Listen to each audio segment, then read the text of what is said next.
Shalom, everybody, and welcome to All You Need Is Dough. To be honest, I feel like I need more than just dough right now. I feel like I need a big hug from all the mothers out there behind the screens.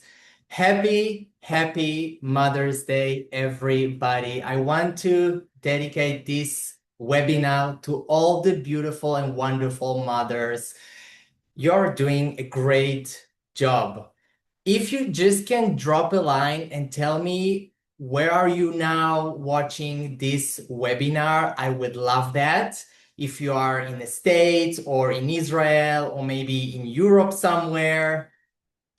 If you don't know me and you are not familiar with Challah Prince, my name is Idan Chabasov, known as the Challah Prince, and this is what I do for a living. I travel all over the world and I'm sharing this beautiful magic called Challah. I'm visiting Jewish communities, organizations, and you name it. So if you think about having me in your area, just let me know, send me an email, and I will connect you to my manager. What is the goal of this session? The goal of this session is basically that you will live with a lot of knowledge. Then you will be able to create your own dough and be consistent with the results. I will share with you all my knowledge, all my secrets, and I will show you how I approach this process. Then I will show you how to divide the dough. And I will show you as well how to braid beautiful hard challah so you will be able to impress your beloveds. What is the best way to approach this session? The best way is just to relax, watch, and enjoy the show. Your question has a big value in this session. You will be able to address your question and I will answer and give you all the tips and all the information you will need. This session is divided into 3 parts. The first part will be making the dough and let it rise. And then the second part will be dividing the dough and shaping it into a very nice dough ball. And then the last part and the third part will be to roll out the dough and braid it into a beautiful hard challah. I will show you as well how to decorate your challah with sesame seeds. What I recommend is that you just take a piece of paper and pen or something to write down, and during the session, just put all your questions over there. And then you will be able to ask them in the end. So you're not able to forget everything. Okay, before we begin, if you love this session and you love my activity, you're more than welcome to follow my social media on TikTok, on Instagram, Facebook, and on my channel in YouTube. This webinar will be recorded, so you will be able to find it in my YouTube channel tomorrow. Okay, I will divide it into 3 parts, so it will be available for you to watch again and again. This session, I'm not doing by myself. I have with me Almog, my cousin. I love her so much, and she's here with me, helping me to address the questions and help you out with the session. Okay, I got 2 cameras here. One camera front of me and the second one on the surface. So you will be able to see clearly what I'm doing. Here I got my mixer and I got my mixer ball. I will introduce you the ingredients very quick. I got here the sugar. I got here the yeast, the salt, the olive oil, the flour,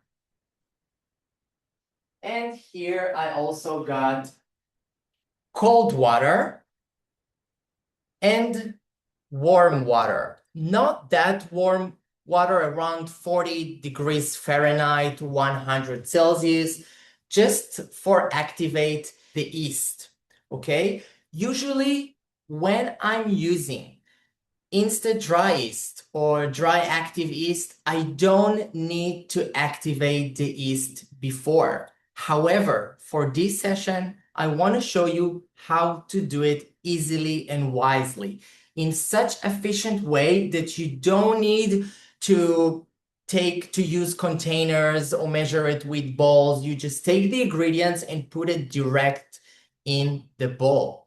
So the first thing, what I want to do, I want to turn on my kitchen scale. I always will work with the kitchen scale. Kitchen scale is my best friend in the kitchen. And then I will place the bowl on top and I will zero out the scale. So I got here 0. Okay, let's start with the yeast. My recipe called for 14 grams yeast.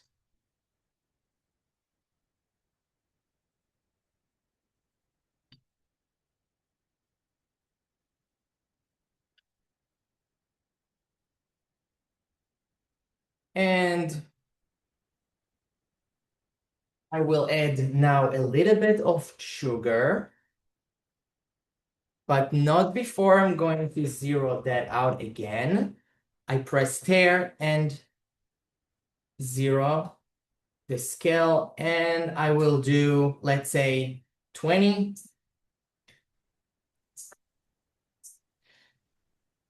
To activate the yeast, it's important to have sugar in the mixture. Otherwise, it will not ferment.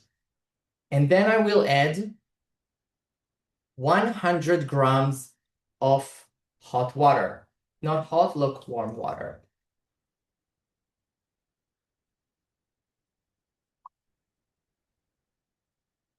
And I'm going to stir it a little bit. I will wait just a little bit to let it ferment, to let it bubble.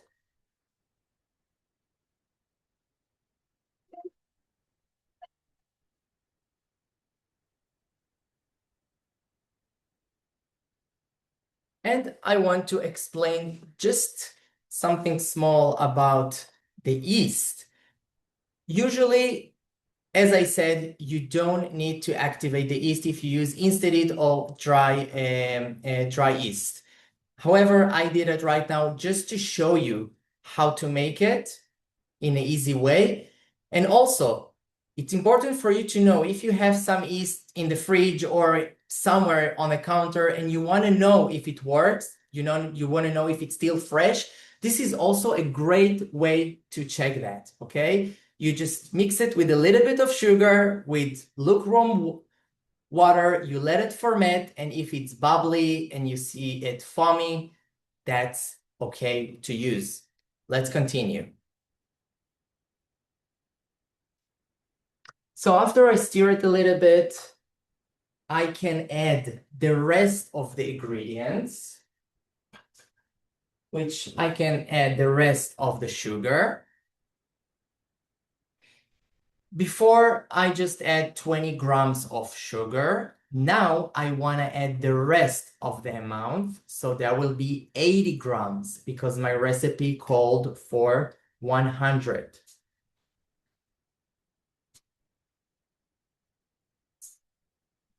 In the meanwhile, the yeast fermented, and you can see from minute to minute, it just gets bubbly more and more. Okay, 79 grams of sugar, I think that's fine. And now let's add the oil. I tear again the kitchen scale. As you see, I don't use any containers, any measuring bowls. I just put everything directly in the mixer bowl. And then 100 grams of olive oil.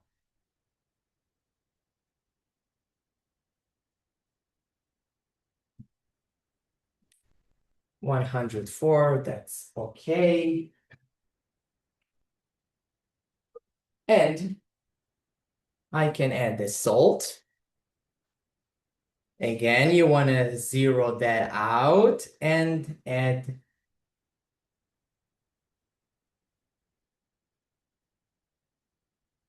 20 grams of salt. There you go.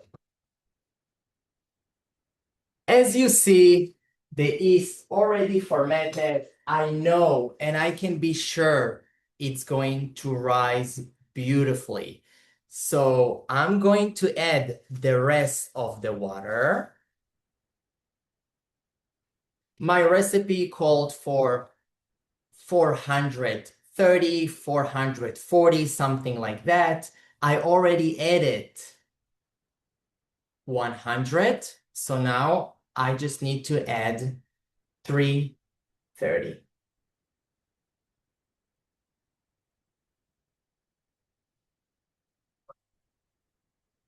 There you go.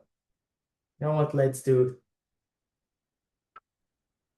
40 just in case. So we have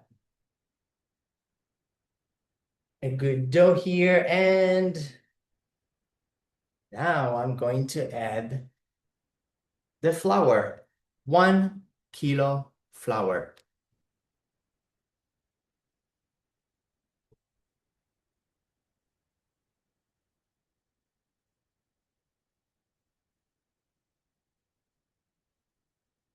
I'm going to mix it on a slow speed. In the beginning, I'm going to do it on a slow speed.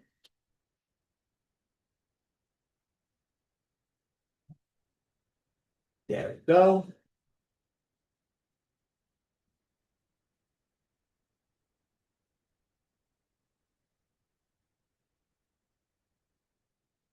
Okay, I want to explain you about the ingredients a little bit so you are not getting confused over there.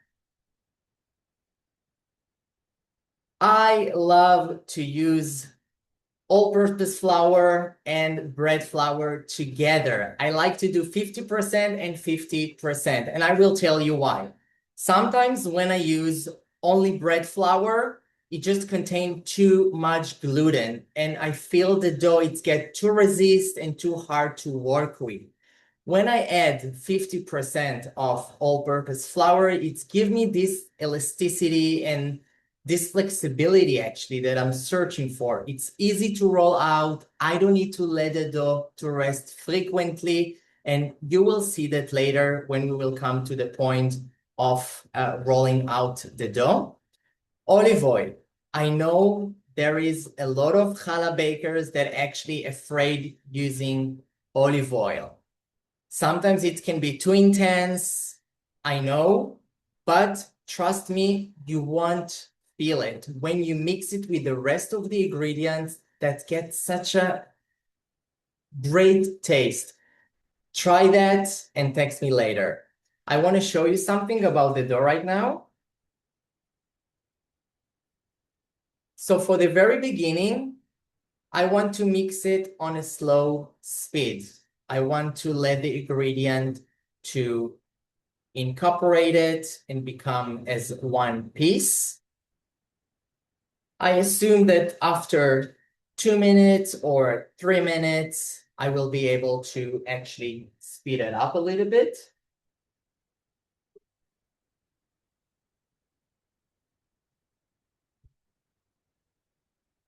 And if you don't have mixer or you don't use any mixer or you just love to knead your dough with your hands, I will show you how to do that.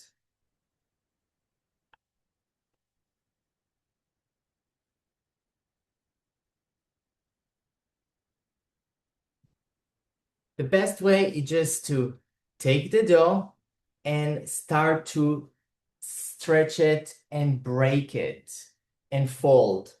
For the beginning, to build a gluten structure. Again, I'm going to stretch it and fold it. Stretch and fold. I'm going to stretch it and fold again and again. And over time, you will feel it's getting harder and harder to do that because the structure getting stronger and you just build a good amount of gluten. After you stretch it for a while and you can tell and you can see the dough get more smooth than before, then you can start to just press it. And as you see, my dough isn't sticky at all. It's very soft. I can press it and you can see it's very soft and stretchy, but not sticky. I don't want to have a sticky dough because when I will braid the dough and work the dough later, I will need to dust the surface all the time, and I want to prevent that. So I will continue to press until I will build a good dough glutenate. The way I know that my dough is ready to rest and proof is by taking a little piece. It's called the window test. I'm going to stretch it a little bit. But first of all, I want to smash it. I want to flatten it. And then I will stretch it. Slowly, slowly. I don't want to do it in once. I want to see if I get this glutenate that I'm searching for, if my dough is strong enough. And I can see it's built really nice structure because the dough kind of stay in one piece.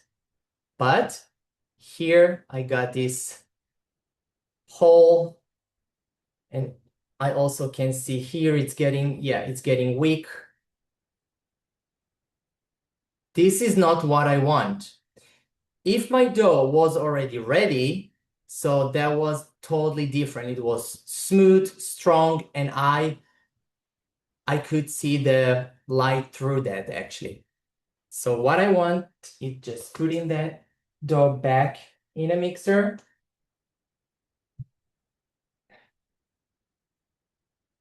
And I'm going to mix it for some minutes.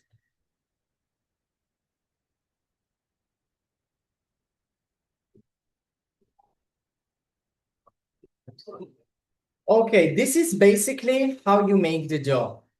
It shouldn't be that hard, but I know and I get many, many messages. Idan, my dough doesn't rise.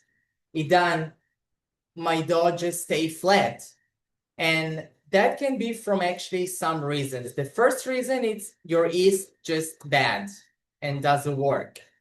The second reason can be that you probably try to ferment it with hot water, so you just kill the yeast.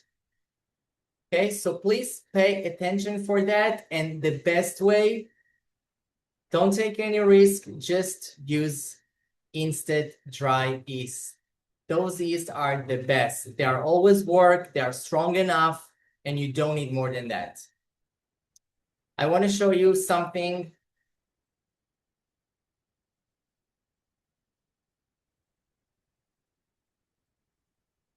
Okay. We just mix it in total for around 4.5 minutes. And I want to show you now how the gluten, how the structure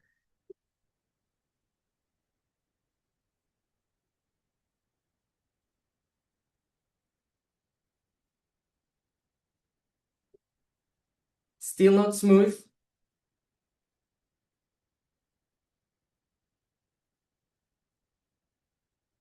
but way stronger. Maybe not. I'm going to put it once again. And this time,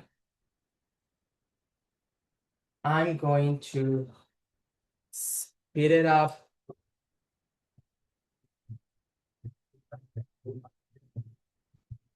In order to build a good structure to my dough.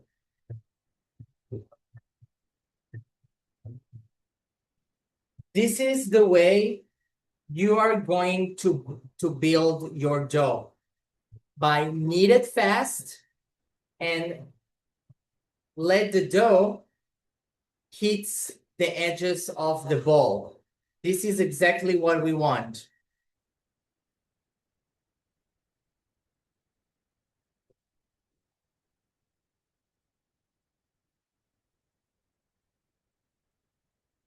I don't know if you can see that through the camera, but the dough it actually hit the bowl like this. And this is exactly what I want.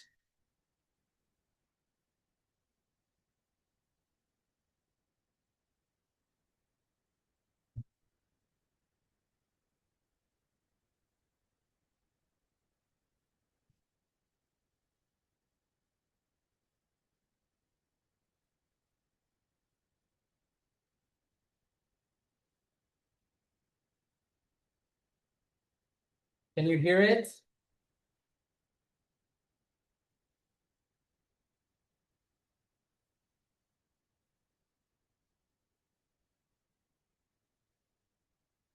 And this is like a real meditation. You just can observe, you just can watch, see the way it's getting smoother and smoother, the way it just turned there in the mixer bowl. This is actually the moment that you're able to connect to your creation.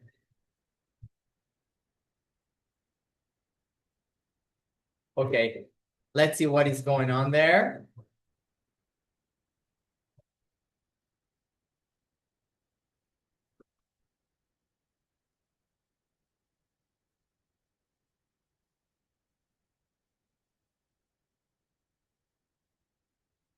Okay, the dough still not that smooth. However, I can feel it's get more structured and it gets some smooth areas. I would like already at that point, I can give it some extra 5 minutes just to complete the 10 minutes or 12 minutes kneading. However, because we want to go further, I would like already now to shape it into a nice dough ball. Okay. I never want to put the dough as is in the bowl and let it rise. Never. I want to compress it. I want to tight it. I want to shape it into a nice dough ball. And the way I do that, it's actually by flatten it a little bit. And as you see, it's already nice and smooth. And then I'm going to fold, sorry. I'm going to fold.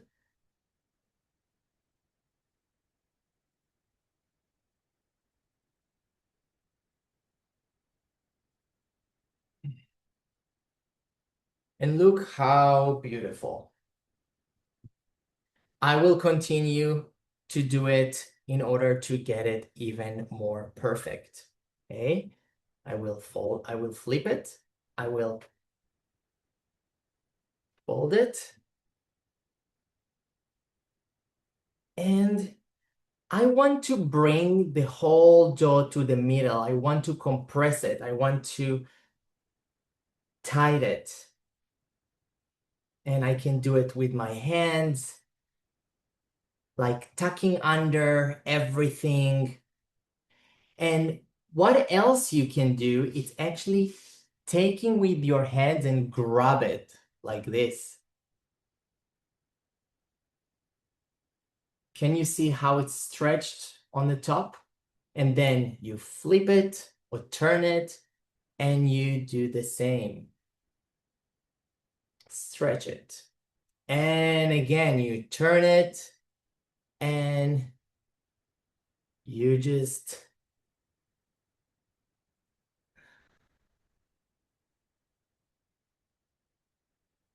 it's ready. I will take my bowl. I will spray some olive oil.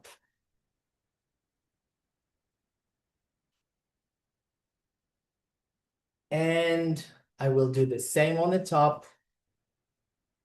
And I'm ready to let it rise.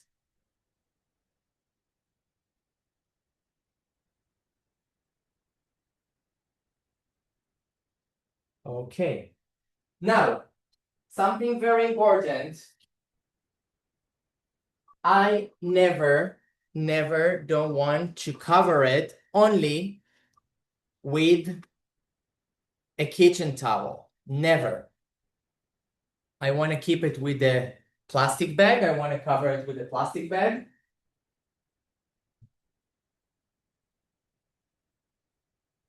Because I want to keep it humid. Oh, it's not good. I want to keep it humid. I want to keep it moistured because these are the best conditions for fermentation. This is the best conditions for the yeast to ferment, warm and humid. And after hour and a half or maybe an hour, depending the weather, you should get something like that. Okay? This is the before and this is the after. After an hour and 20 minutes actually. So I'm going to cover it. And this one we are going to divide in a second. But before that, we are pretty much done with the first part of the session of making the dough. And I will be very happy to answer some questions. So please address any question you want. I'm here to answer. Almog, it's your turn. Hi, everyone. So the first question is it table salt or kosher salt? It's a table salt. Great. If somebody would like to use egg in the recipe, do you have a recipe with egg? No, I don't have a recipe with an eggs. Actually, my recipe is without eggs, but eggs are liquids. So if you want to add eggs for 1 kilo flour, I suggest to do around 2 or 3 eggs. And just remember that each eggs, it's 50 grams of the liquids that you need to decrease. Okay. What can we do if following the recipe, still the dough is liquid or sticky?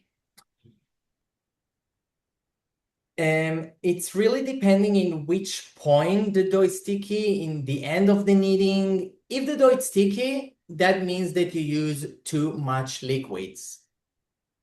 This is the only way. This is the only reason that we get a sticky dough when we add too much liquids.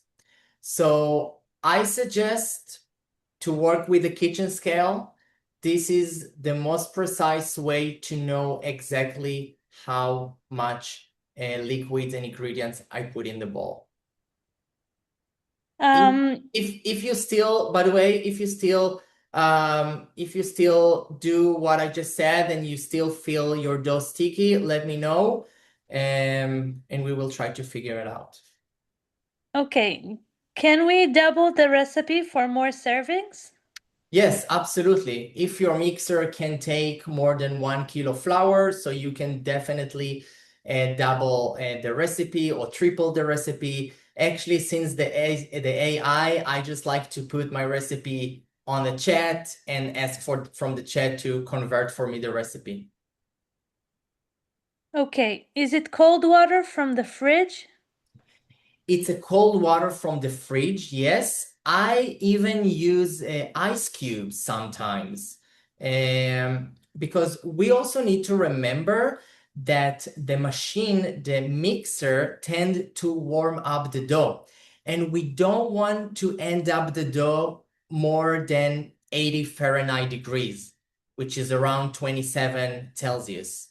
We want to keep the dough in a normal temperature when we end up the kneading, because then we just breaking up the gluten structure that we actually worked so hard for. What kind of olive oil do you use? Extra virgin or light? That's extra virgin. Okay. Um, just a second.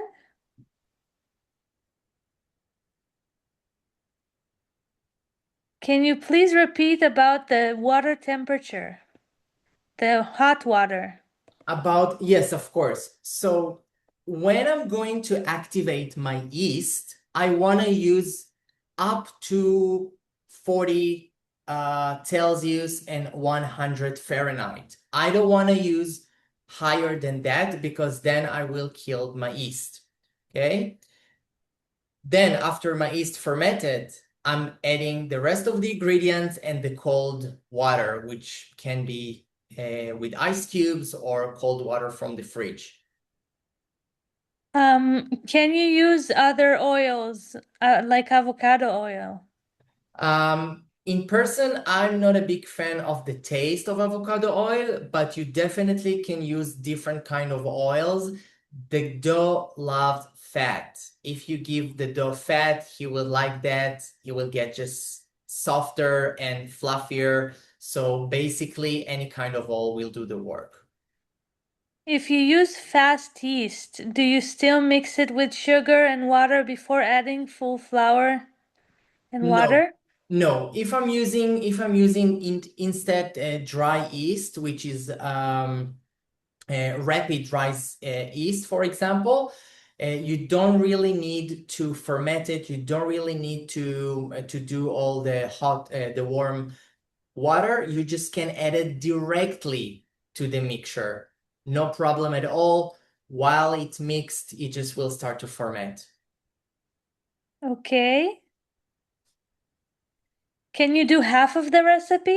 You definitely can do half of the recipe. Yes, absolutely. You can use 500 grams of flour. Just don't forget to cut the rest of the ingredients. What mixer is good for 1 kilogram of flour?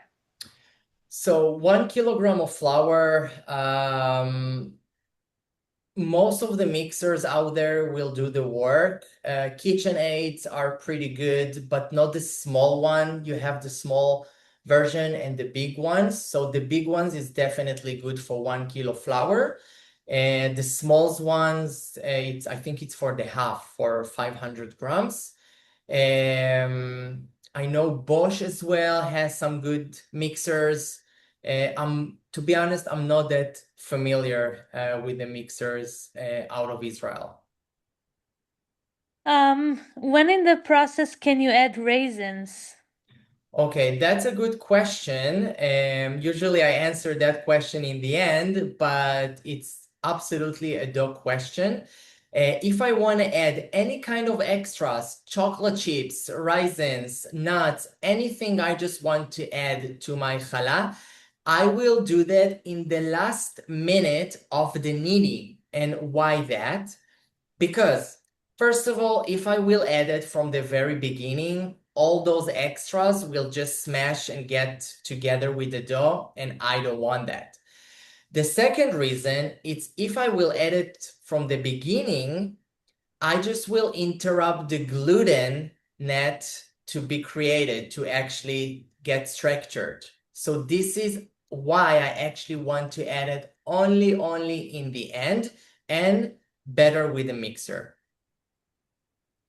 Um, what type of flour is good for challah? What type of flour? So, as I said, I love to use all-purpose flour and I mix it with bread flour. I do 50-50 because that gives me the balance of flexibility that I can work with the dough very well and in an easy way, the all-purpose flour. And also I can get the gluten and all the extras from the bread flour, which give me the good structure, the strength, and also the kind of highness of the challah that I want to get in the end. And how many grams of yeast? 14 grams of yeast. The yeast amount, it's something that you can play around between 12 or between even, I would say, 10 or 14. because sometimes here in Israel we got really hot days, even with hair conditions, it's still hot for the dough. So I like to use less yeast. That allows me actually to control the fermentation. It makes it slower. So you can use something between 10 and 14. If you use a mixer with with the dough hook, do you still do any kneading by hand? No, I don't do that. I just show that for an example for those who wants to knead it with hands. No, I always said if I have a machine that can do the work for me, I'm totally in. How can you make this whole wheat? Okay, so whole wheat, it's a different approach. We need to know that whole wheat, first of all, sucked more water, so the liquid amount will be different depending the flour, and also better to mix it with white wheat flour, with all-purpose flour or bread flour. You never do 100% whole wheat because then you will just get a very dense challah, very heavy and not fluffy at all. Can you make challah with almond or coconut flour? Um, Not really. I never tried. I assume not because you need the gluten structure. You need the gluten net that actually holds the strand. I assume that if you will use those flours, you just will get very, very, very dense challah, almost like a cookie. If you overnight the dough for the first proof, how long should you wait before shaping? Can you repeat the question, please? If you put the dough overnight in the fridge, oh, not in the fridge, sorry. If you Okay. overnight the dough for the first proof, how long should you wait before shaping?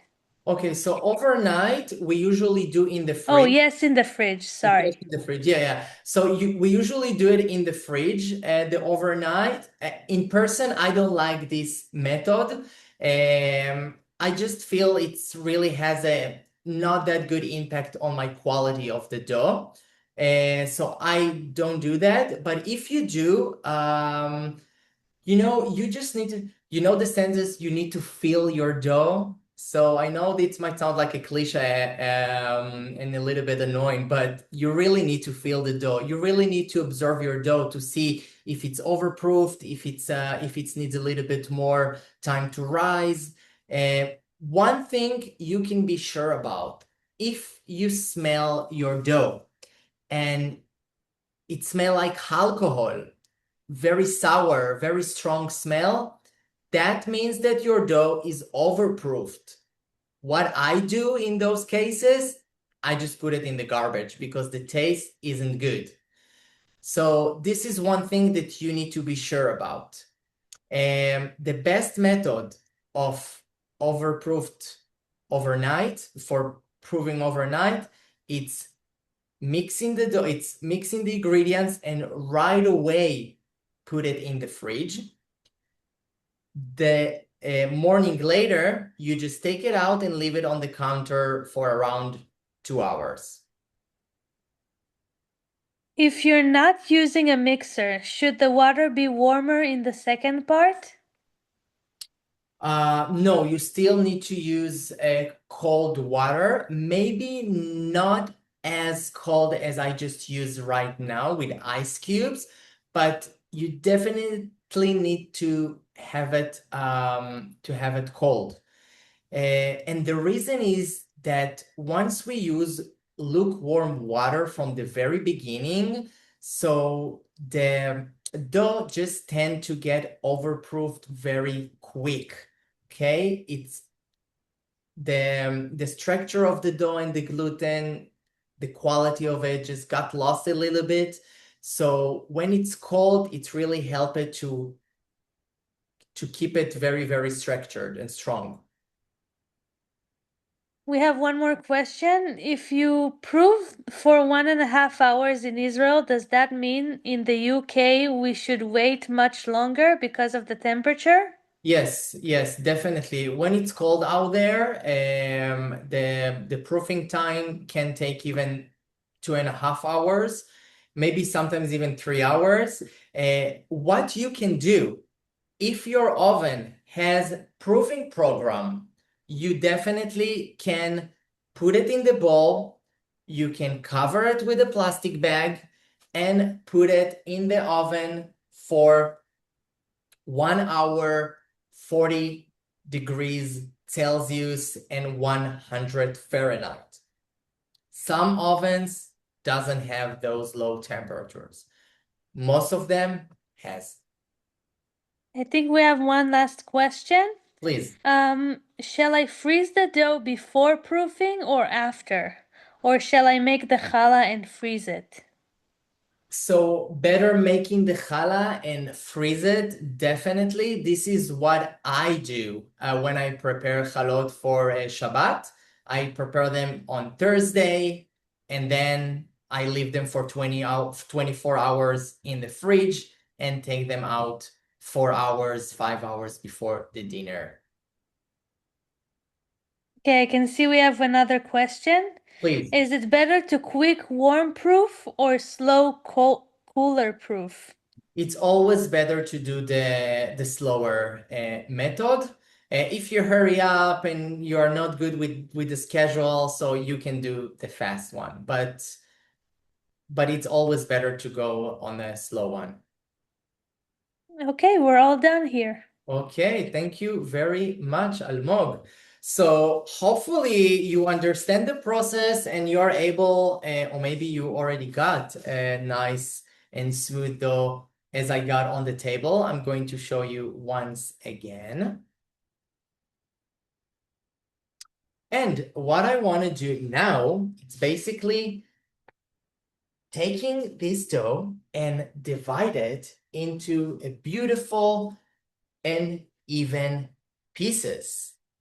Okay,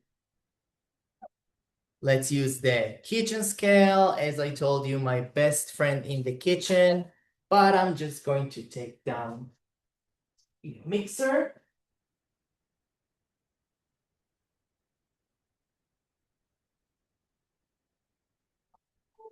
Okay, now I will use plastic bags again.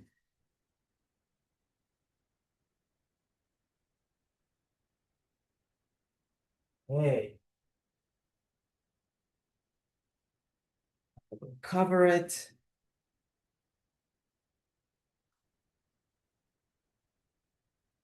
And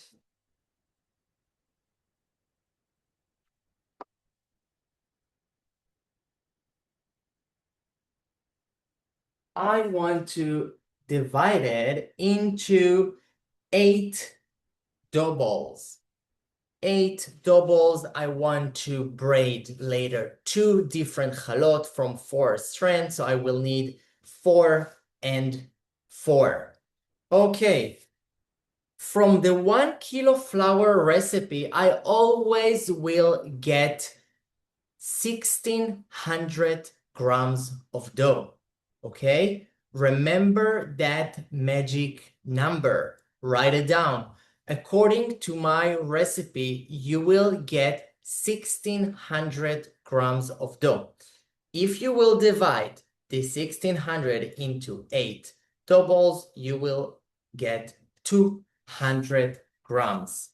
And I'm very bad with math, so you can use calculator, you can use AI, whatever it takes. 200 exactly, almost exactly, exactly, yes.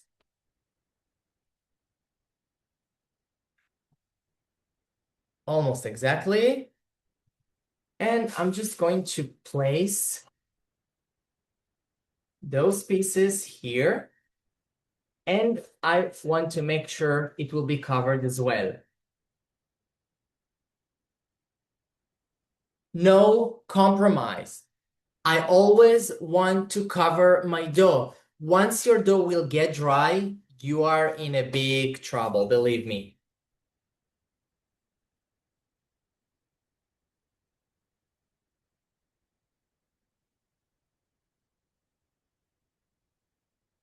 And another thing, when you cut your dough, you want to cut it and you want to place it directly. You want to cut and place. You don't want to do this or shape it somehow. You just want to play less as you can with your dough. I will explain why in a second.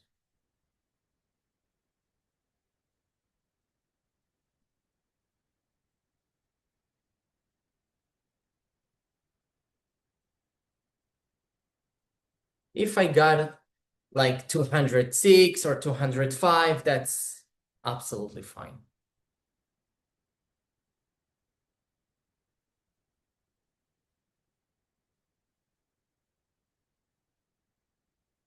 Okay.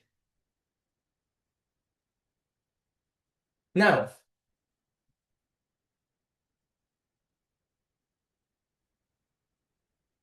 let's just make sure. 1, 2, 3, 4, 5, 6, 7, 8. Perfect.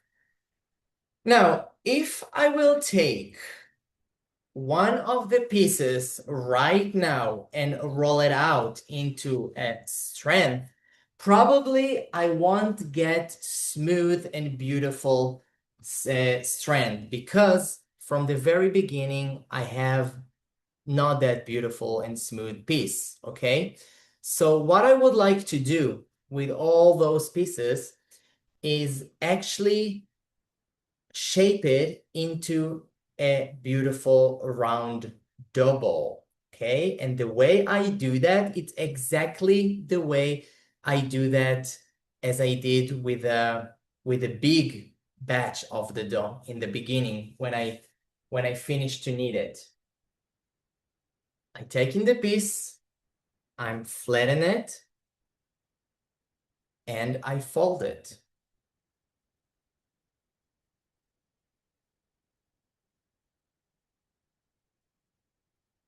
And flip. As you see, I'm already halfway, almost halfway. What else I need to do is just compress it even more and tighten it up and just make it round and beautiful. And the way I do that, with 200 grams, I like to just place my two hands and just... Now, it's not this. It's not this. I actually place my hands really close to the table, very tight to the table, and I kind of do this.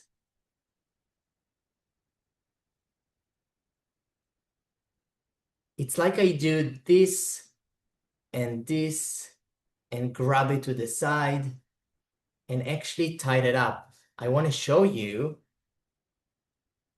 after I do this for some seconds. Look at the bottom. See, it gets spiral. It's get like round a little bit because this is exactly the move. This is exactly the direction I want to make. And I'm there. Look what a beautiful piece I got here. And I will just go to the other one.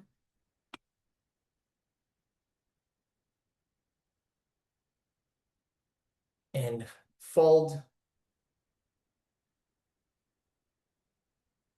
flip, and turn.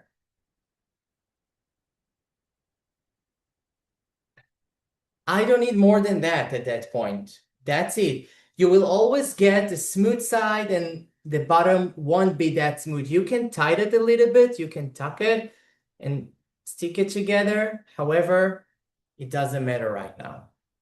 You want to keep it like this. You can also do it with one hand. Yeah, depends how big is your hands. Mine is very small, so this is why I do it with two. Fold and shape, shape, shape.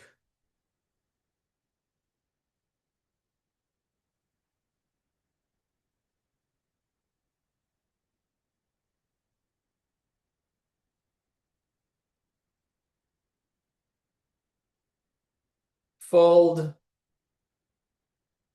No, you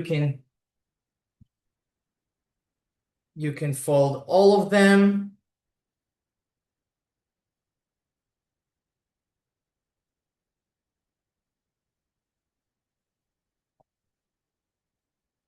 And after you done with that, you just can go one by one and just shape them.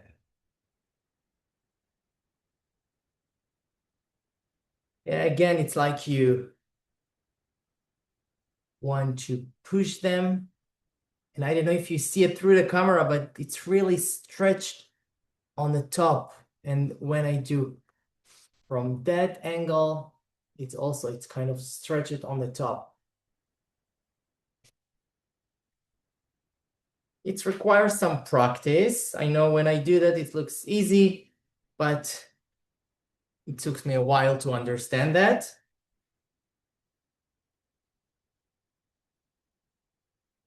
$200, it's too much for one hand.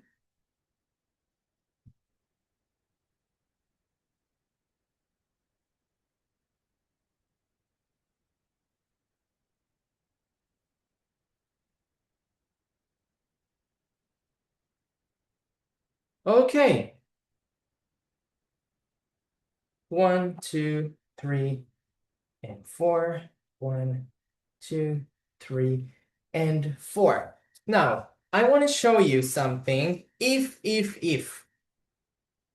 I will try to take one of the doubles and just start to roll it out right now, I might, yeah, that's what I thought. I might feel the dough is resist a little bit, and you can see I will leave it. So again, I will try to stretch it, and can you see it's shrinked? I want to talk about it a little bit because I know it's a big issue in many kitchens. That calls the gluten. I don't know if you ever heard about that word, but we have to acknowledge the gluten in the dough. We have to be aware of that. The dough, it's not a clay, it's not a plastilina, it's not something that we can play with the way we want, okay? Once we touch the dough, once we cut the dough, we shape the dough, the gluten became very active. This is why, if you remember, I told you when you cut the dough, do not shape it. Put it directly as is on the scale. Because I'm trying to prevent to activate the gluten once I'm working with the dough. But here, after I shape it, I activate the gluten. And this is why I get the the dough shrinked. I don't want to stretch it like this. I don't want to do this. I don't want to do this. Nothing. I want to breathe. I want to smile. I want to be gentle and nice with my dough, okay? It doesn't help if you will do this or whatever. Doesn't help. Trust me. Just cover it, put it under the plastic bag, and we will get back to this piece in a second, and you will see how it will be so different. But now, I prepared some dough in advance, and I want to show you.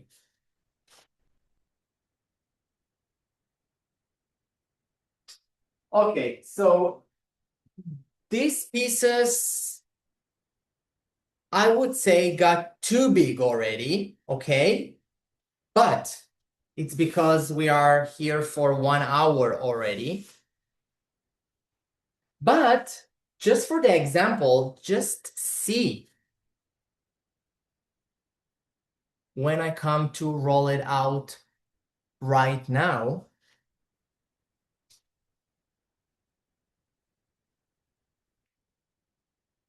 How easy is that?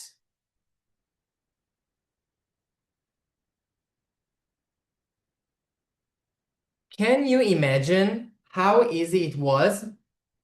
So simple, and I still able to get smooth, beautiful strength, okay?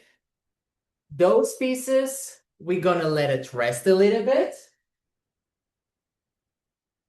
And let's roll the rest of the doubles here. Okay, first of all, I wanna roll out the doubles when it's thick on one side and thin on the other side, because I'm going to show you certain way of design, okay? So thick and thin. And guess what? I'm going to cover those pieces as well. As you see, I work very organized. I don't want to let it dry. And let's move on. The way you roll out the dough, you're actually going to take the smooth side and face it to the counter. And you're going to fold, fold, and start to roll. Now you need to press in order to take out the air from the piece.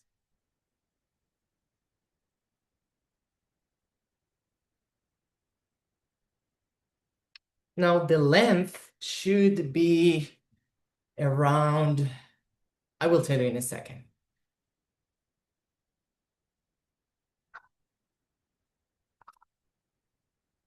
23 inches, which is 60 centimeters. You can even have it a little bit longer. Yeah, we will see later how the length impact the shape of the heart or the design that I want to do. So actually the length, with your experience, you can take it to any direction you want. And another one, fold it, and I put some more pressure on that side. As you see here with my left hand, I'm not really press the dough. I'm kind of supporting the dough. Okay, I support, I just hold it, I just touch it. It's actually a really, really tiny touch, because the most pressure I do, it's actually here. And there.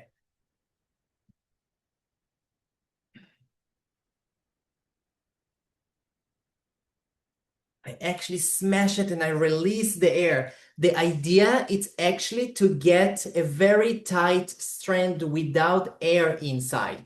If you still feel some air trapped in your dough, what I like to do is just smash it like this and roll it. Smash it and roll it. Okay. I want to start with 4, and I want to decorate those strands with sesame seeds. Let's do it.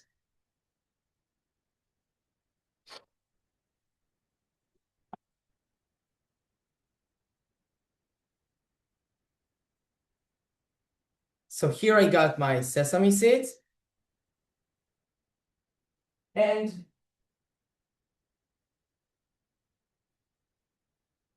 here I got my paper towels. I'm going to take those strands first of all.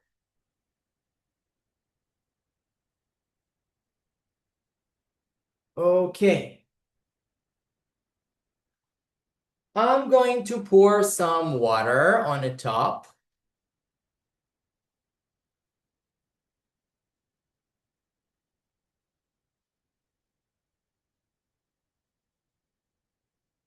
And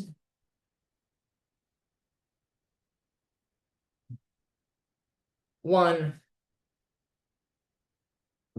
2, I just pour some water on the top of the paper towels. I place on the top the strands and I just make them wet like this and put them in the sesame seeds. If you're familiar with my Instagram account, so you can see tons of designs using this method. I love do that. It's a beautiful and such a fun way to do something beautiful and tasty. And also such a wonderful way to create beautiful chalot with kids. Kids love that.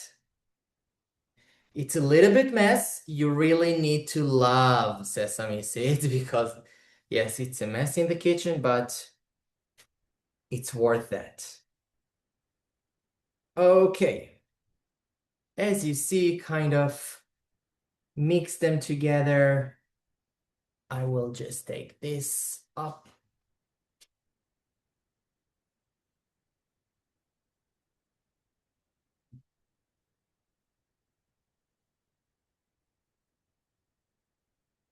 And let's continue.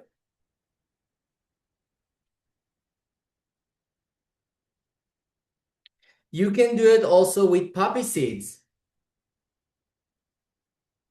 And I will tell you even a secret. You can do it with quinoa.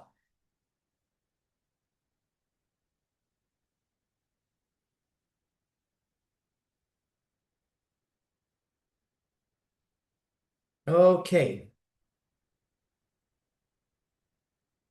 I will take these strands and I will let them some time to rest.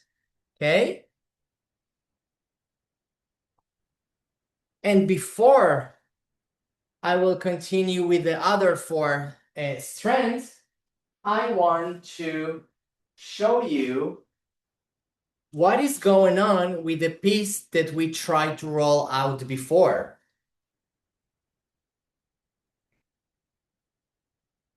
Just see how easy is that. Okay. So basically, the thing that separate you from a beautiful, long, smooth strand is just one breath. Okay, just one smile. That's it. Once you know that, once you're able to implement that, life much easier. You don't need to fight your dough. You just go with that. You just such a beautiful flow with creating and rolling. You just understand better the texture and the chemistry, the structure and the chemistry behind the gluten. So remember, just one breath and smile, and you are ready to dough. Okay, let's continue.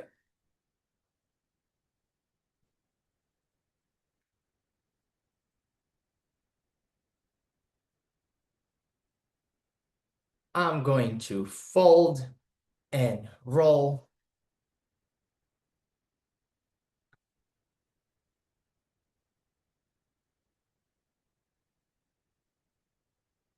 One,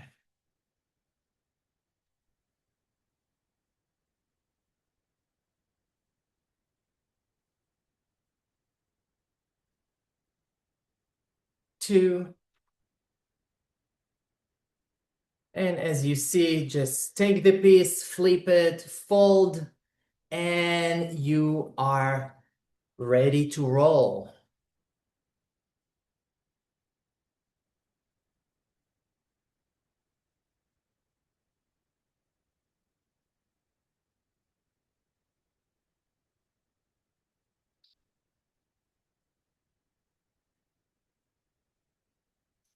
just the last one, and we are going to braid it now. And then you will have some time to ask more questions about the rest of the process. So,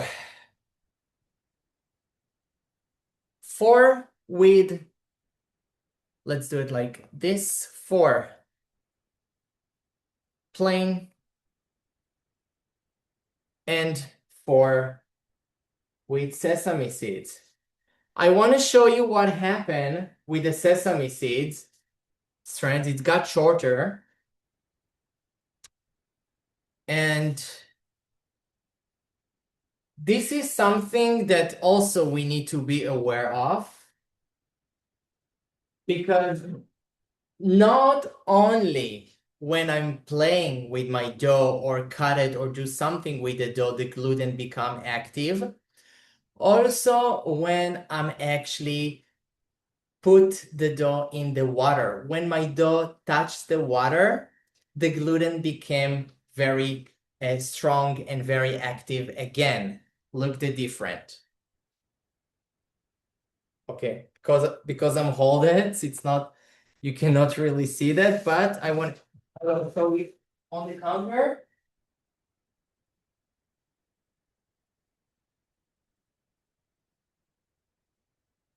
I just want to show you on the counter how long these and how short the sesame seeds. What you can do is just stretch it a little bit as long you give it some time to rest. Okay, you cannot stretch it if you didn't let it rest. Okay, good. Let's start with the braiding.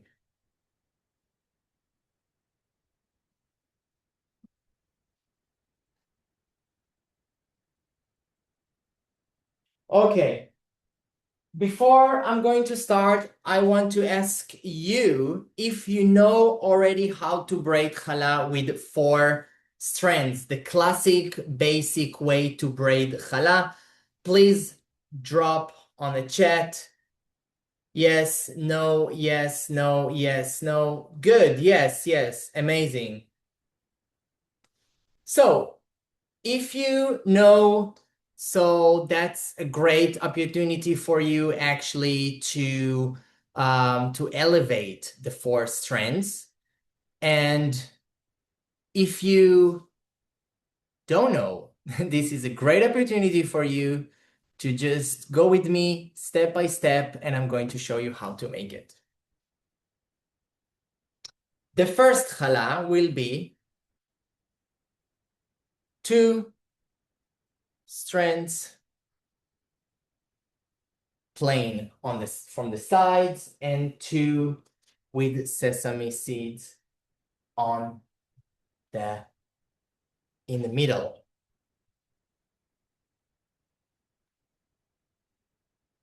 For that, I want to cover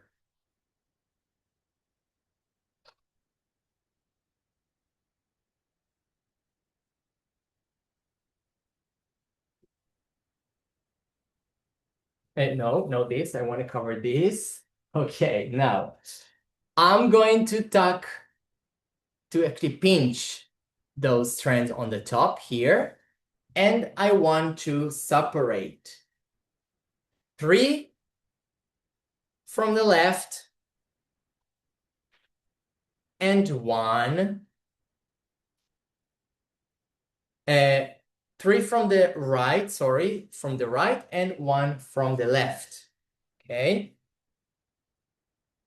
Now, I want you to imagine like imaginary line here, okay? Just imagine that you have a line and you have 3 from the right and 1 from the left. I want to repeat 2 steps each side, from the right 2 steps and from the left 2 steps. And I want to end up after each 2 steps with 3 and 1, 3 and 1. And now I'm going to show you. The mantra, the sentence that you should repeat or remember will be the second, go up, 1, 2, 3, the second up, and the first come to the middle. Now, imagine that you need to skip this imaginary line. If I will go like this, not good. So you need to skip it. You need to lift it and do this. Okay? And look what a magic. You got 3 and 1. And I want to repeat this mantra once again. The second, up.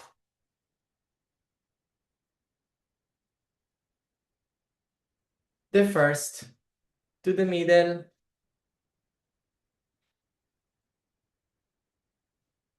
The second, up. The first, to the middle. And again, 3, 1. The second, up. The first to the middle. And again, 3 and 1. Second and first, 3, 1. Second and first. Second and first. Second and first. Second and first. I'm going to lift it a little bit. Again, 3 and 1. Second and first. 3 and 1. Second and first. Again, 3 and 1. If you can just drop a line or just a word to describe what kind of feeling you have when you see me braiding, or what do you feel about this braiding? Do you think you are able to do that? You think it's too hard? You think I'm going too fast? Please drop a word. So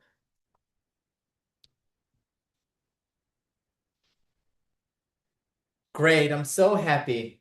So happy to hear. Because this is really my goal for this session, to make you happy and to make you want to create this challah. Look what a beautiful long braid we have here. Now here on the top, what I'm going to do, I'm going to flat it and fold it. That's it. And let's move on.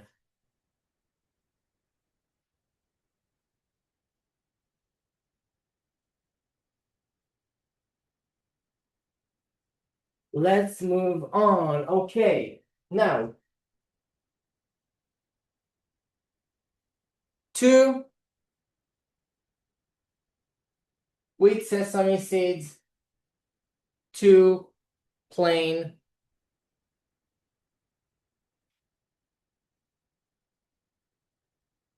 Now, my friend, I want to show you how to start it this time, because now we're gonna start from the left side. So I'm going to have 3 from the left and 1 from the right. Okay? Let's begin. The second, up.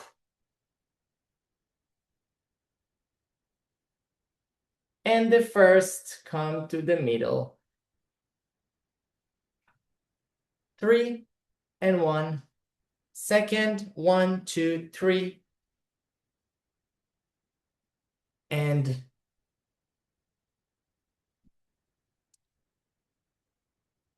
the first down. Now, if you're new with these 4 strands, I know it can take some time to understand, to feel comfortable. What I'm trying to say that if you come to the point that you need to braid it, just take your time, just relax, just feel comfortable, first of all, with the move that you are going to do. You don't have to touch your dough. You don't have to make any move, actually. You just can observe it. You just can look at it, smile, enjoy the process. This is really, really fun. All you need is just to train your brain. That's all, like everything. So let's continue. The second and the first, the second and the first, the second and the first. I want to remind you this session will be available for you to watch again and again on YouTube already tomorrow, so no concerns. Second and first, second and first, and all the way down. Now, when the strands became shorter, it's always challenging, okay? Don't give up. Don't give up. Go with the same mantra. Second and first. And always stop. Count. Middle. 1, 2, 3. Middle. 1. I'm good. Second, first, second, first. And you know what? If this is really hard and you feel like you cannot deal with that anymore, just take all the strands together, smash them, and finish. Okay. Flat it, fold it, and now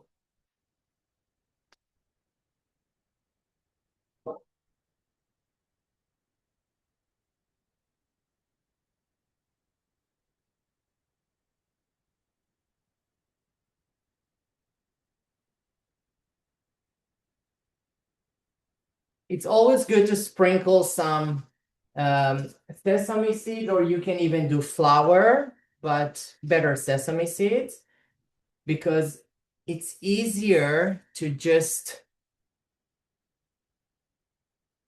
play around and slide the challah, you see?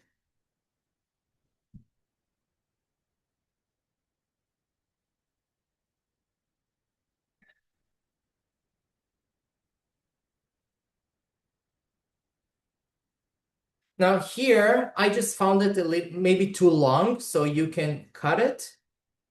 Or you know what, let's just do something else. Maybe we can do something like,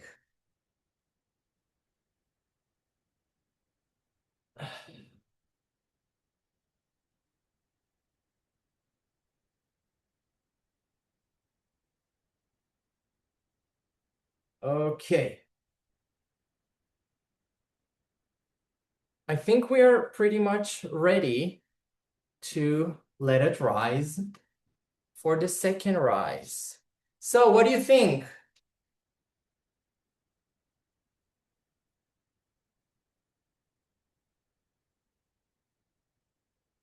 Now you can understand why we start the right one from the right, 3 and 1, and the left one we actually started with 3 from the left and 1 from the right, because then we can create this kind of mirror, the symmetric shape of the two sides.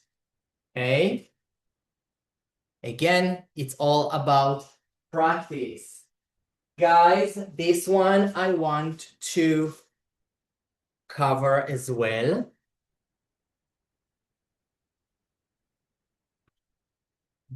And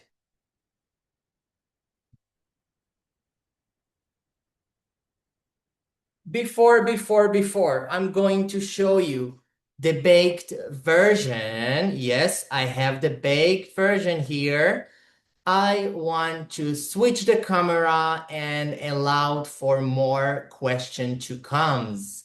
So, Almog, this is your turn again. Hi, so someone was asking how long should you proof the balls? So the balls can be proofed for 20 minutes, for 10 minutes. It can be proofed as we waited here for almost 1 hour, but that was too much actually. But the average time will be around 20 minutes. I want to say something about that. If I approach the dough balls and I try to roll it out and I still see that I cannot stretch it and the dough still resists, I totally can cover it once again and let it some more time to rest. How do I prevent the challah from opening too much while baking? Most of the time it happens. Okay, so I know that this is something that actually I think the whole challah bakers and makers know that once you open the oven and you see all the strands just cracked up and you are not really recognize your challah. That happened from some reasons. One reason can be because the second rise wasn't enough. You need to let it maybe a little bit more time to rise. The second reason might be because your oven is not too hot or hot enough to kill the yeast. So what actually happening is that your challah continued to ferment inside the oven and then it just pushed all the strange out. What I like to do and the way I like to prevent that, it's using a thermometer inside your oven. Then you know exactly what is the temperature in the oven and you're not trust or relying only on what you see on the screen. So get one and preheat your oven very well, at least 20 minutes before. How does altitude affect proofing time? It can definitely affect the proofing time and also the baking time. In places with high altitude, we need to give it maybe a little bit more liquids and leave it more time even in the oven, around 40 minutes, sometimes 45 minutes, depending the size of the challah, depending the flour, depending the oven. Of course, it's all about experiment. This is not exact measurements or numbers. When you bake, isn't the thinner part going to be ready before the thicker part of the heart? Yes, that's correct. The thinner part going to be crunchy, delicious, and in the Shabbat dinners, everybody knows that those parts are mine and nobody touch it. And it's a little bit dry. It's like a cracker. I like it. And if you prefer it more doughy or more bready, so you can leave it a little bit thicker. How do the top of the heart stick to each other? So in the oven, it just proof. I will show you. It just proof and baked and get stick to each other. Those parts. In a second, you will see also the baked version, so that will be easy for you to understand. My strands are never as smooth as yours. What is causing that? So the issues of not that smooth strands, it's first of all because what I just showed that you need to shape the doubles before the strands, so it's easier to have it smooth and even. And the second reason can be because the dough is maybe too sticky, too much liquids, so it's get a little bit lumpy and not very holds the shape and the structure. So you get those little signs and seams. And also the other reason can be because of I had something in my mind. It just jumped for a second, but I will get back to this. Temperature and time for baking. Temperature for time and time for baking. So this challah specific, I want to do on 350, 350, even 345, I would say, for around 35 minutes, I would say, because it's a good portion of dough. Yeah, we need to let it some time. What I like to use, and I will give you a link to the Amazon product. I'm using the thermometer, this one that you just stuck in the meat. We want to have we want to have 190 to 195 Fahrenheit, and we want to have with Celsius 9095. 190, 195 Fahrenheit, and 9095 Celsius. Once we get those numbers here, we know the challah is ready. Okay. Do you connect the two halves of the heart to one another at the top?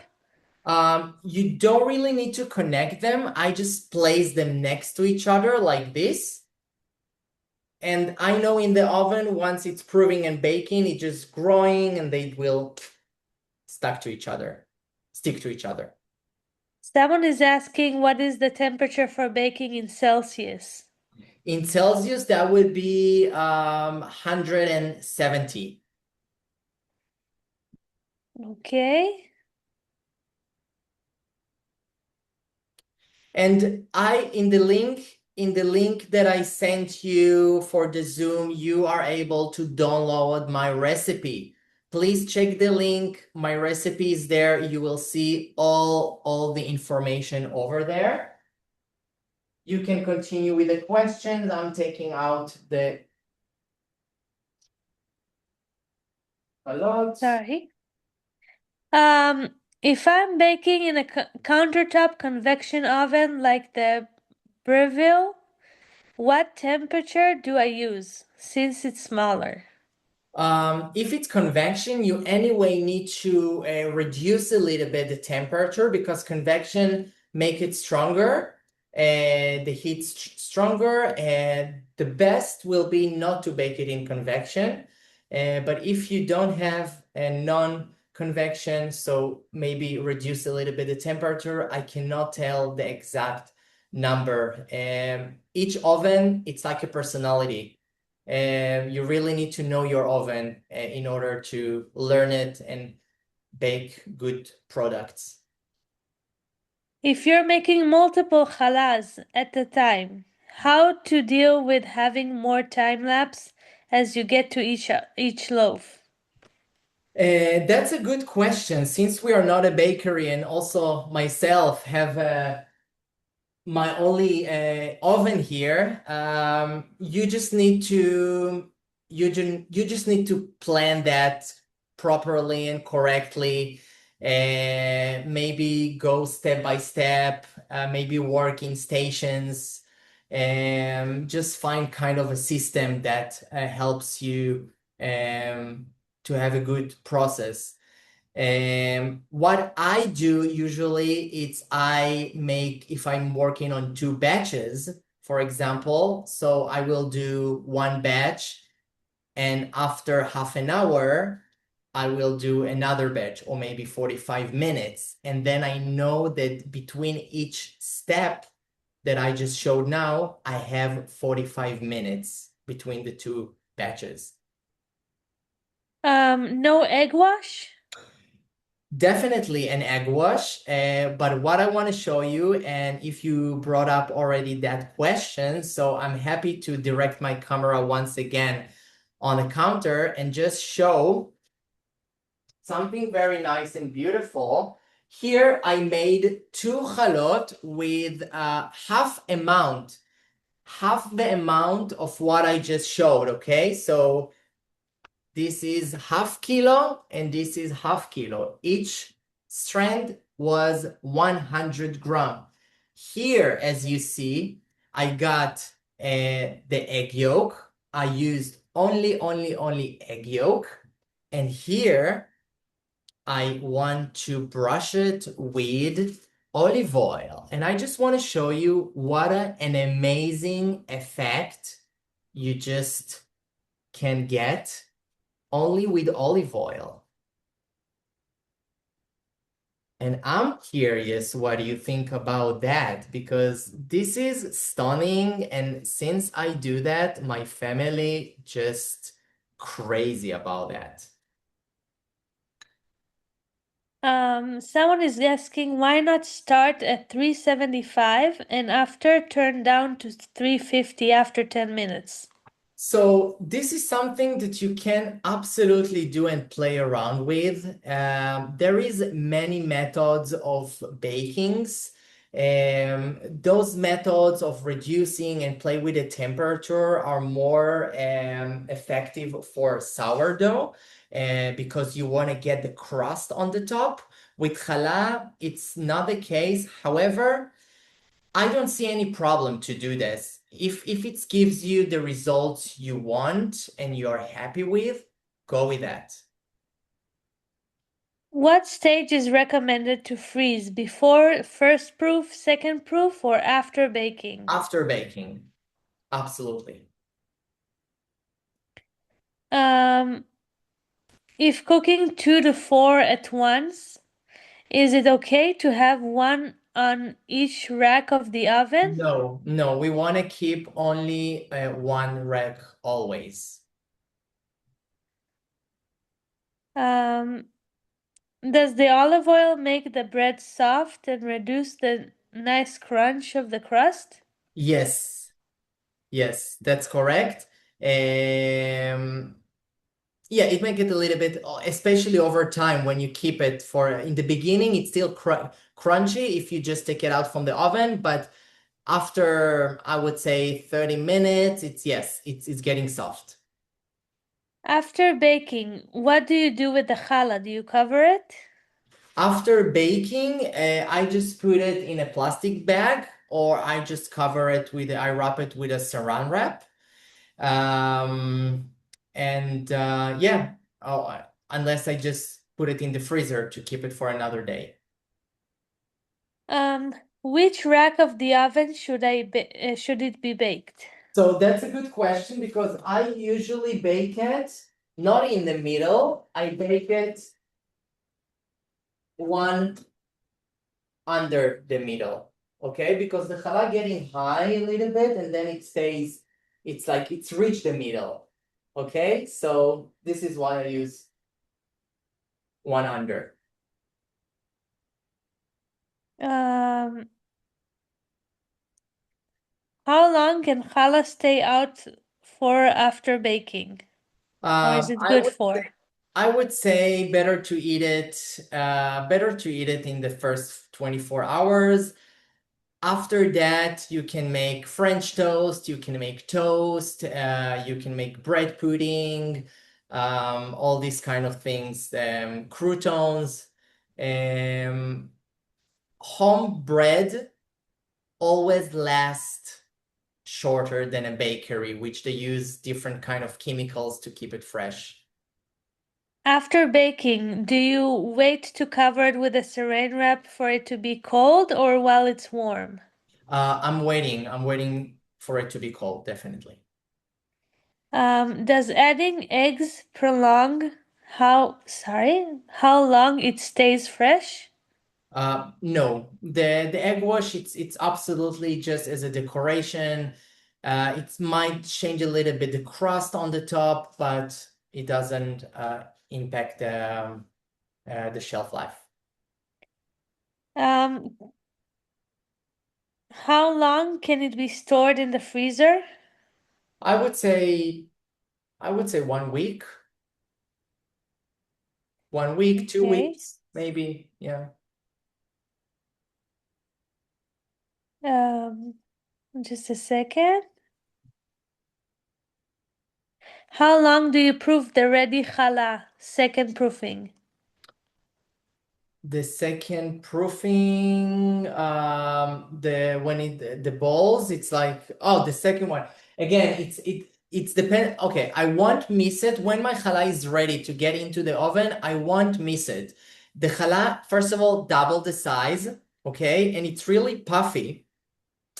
I just show on my Instagram once when you shake, when you do this to your tray, the challah is jiggle, okay? So you won't miss it. The challah is full of air. However, you need to be careful not to get overproofed. You want to keep the dough still smooth and beautiful. And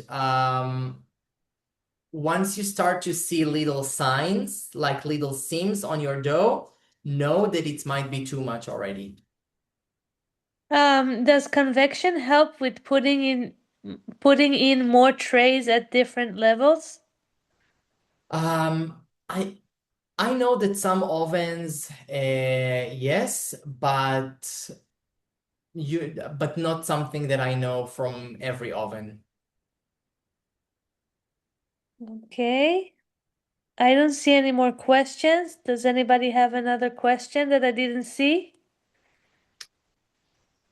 Anyway, if you have more questions, please drop your questions in the comments in YouTube, okay? I will go through your comments there and I will be able to answer something that you must know, okay? Next week, I'm going to make at the same time, same place, obviously challah that called eatable art. So I will send you the link, and the week later, I'm going to share my 11 royal challah.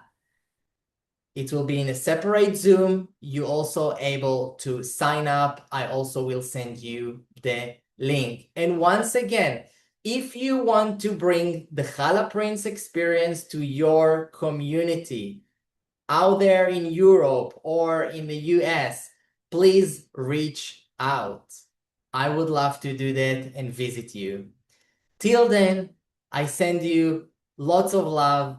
Thank you for trust. Thank you for being here with me and play with the dough and ask all those beautiful questions. And Almog, thank you so much for being here with me and helping me out with that. Thank you. My pleasure. And once again, happy Mother's Days. For all the moms out there, you are just the best. Thank you so much, and I love you.